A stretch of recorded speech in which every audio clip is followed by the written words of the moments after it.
He wore a gas mask and smoke grenades.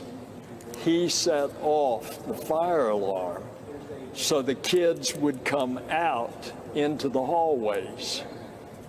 And thus, he had the opportunity with a crowded hallway to start picking off people.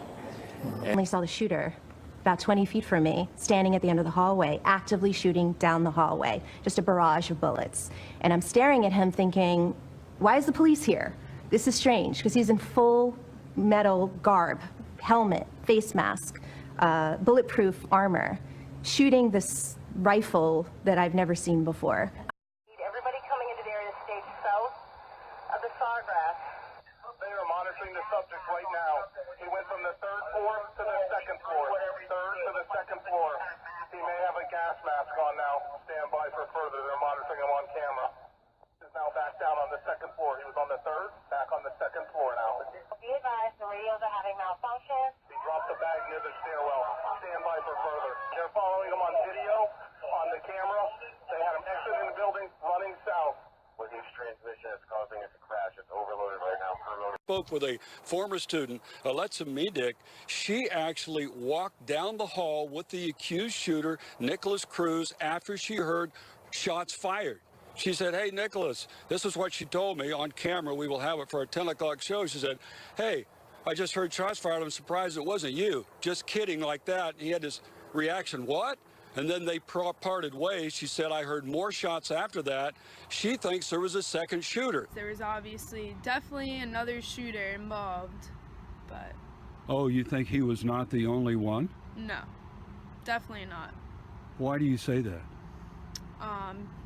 Because when shots were fired, I saw him after the fact.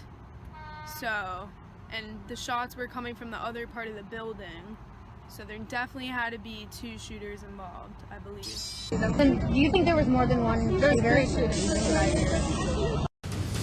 This is an ABC News special report. Now reporting, David Muir.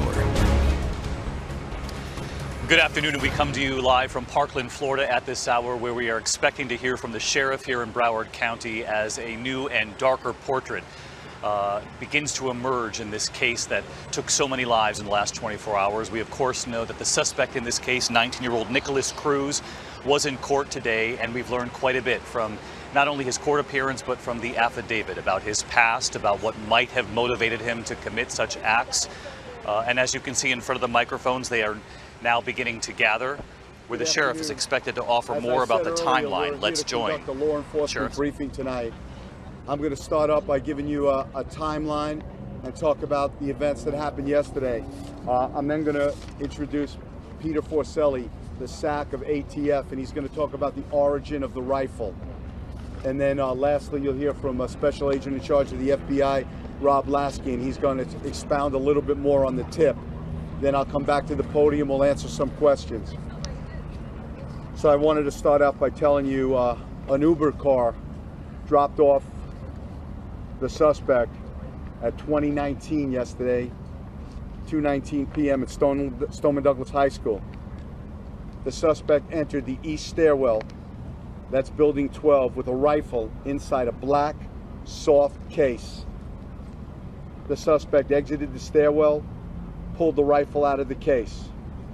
At 2:21 hours and 33 seconds, the suspect readied his rifle and began shooting into rooms 1215, 1216, 1214. He went back to 1216, back to 1215, and then to 1213. The suspect then took the west stairwell to the second floor and shot one victim in room 1234 on the second floor. The suspect then took the east stairwell to the third floor. He dropped his rifle and backpack, ran down the stairs. He exited building 12 and ran towards the tennis courts, and then took a southbound turn on foot. The suspect crossed fields and ran west, along with others who were fleeing, and tried to mix in with the group that were running away fearing for their lives. The suspect arrived at the Walmart store. He bought a drink at the Subway and then left the Walmart on foot. The suspect went to McDonald's, sat down for a short period of time. This was at 3:01 p.m. and he left on foot. At 3:41 p.m., 40 minutes after he departed from the McDonald's, the suspect was detained at 4700 Wyndham Lakes Drive in Coral Springs by an officer from the Coconut Creek Police Department. He was taken into custody without incident. Today, we've interviewed between the FBI, the Broward Sheriff's Office, and a significant amount of investigators from many other agencies, FDLE, a lot of local law enforcement. So over 2,000 people were interviewed, and we continue. This is a fluid investigation. We have so many facts coming in, some true, some unsubstantiated, some rumors. It's going to take a lot of time to sift through what's true, what's accurate, and what's not. Then do you think there was more than one shooter? There's 3 shooters.